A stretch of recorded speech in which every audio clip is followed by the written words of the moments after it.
Pooppara lions ക്ലബിന്റെ പുതിയ വർഷത്തെ സേവന പ്രവർത്തനങ്ങൾക്ക് തുടക്കമായി പുതിയ ഭാരവാഹികൾ ചുമതലയേറ്റ ചടങ്ങിൽ വിദ്യാർത്ഥികൾക്ക് പഠനോപകരണങ്ങളും ചികിത്സാ സഹായവും കൈമാറി. പൂപ്പാറ ലയൺസ് ക്ലബിന്റെ 2026-27 വർഷത്തെ സേവന പ്രവർത്തനങ്ങളുടെ ഉദ്ഘാടനവും പുതിയ ഭാരവാഹികളുടെ സ്ഥാനാരോഹണവുമാണ് നടന്നത്. ശാന്തൻപാറ പഞ്ചായത്ത് കമ്മ്യൂണിറ്റി ഹാളിൽ നടന്ന ചടങ്ങിൽ second district vice governor Jose Mangali ഉദ്ഘാടനം നിർവഹിച്ചു.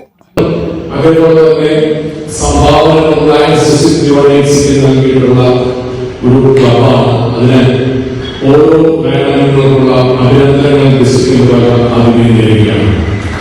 അതേപോലെ തന്നെ ഒട്ടനവധി അവാർഡുകൾ ഈ കഴിഞ്ഞ അവാർഡ് ഫംഗ്ഷനിൽ ഏറ്റുവാങ്ങിയ കഴിഞ്ഞ ഈ വർഷത്തെ president Thankachan Joseph, secretary Reji Pullad, treasurer D Pandian എന്നിവരുടെ നേതൃത്വത്തിലുള്ള പുതിയ ഭരണസമിതി ചുമതലയേറ്റു. സാമൂഹിക സേവന പ്രവർത്തനങ്ങളുടെ ഭാഗമായി നിർധന വിദ്യാർത്ഥികൾക്ക് സ്കൂൾ ബാഗും പഠനോപകരണങ്ങളും ചികിത്സാ സഹായ വിതരണവും നടന്നു. പദ്ധതിയുടെ ഉദ്ഘാടനം ഗ്രാമപഞ്ചായത്ത് പ്രസിഡന്റ് ജിഷ ദിലീപ് നിർവഹിച്ചു.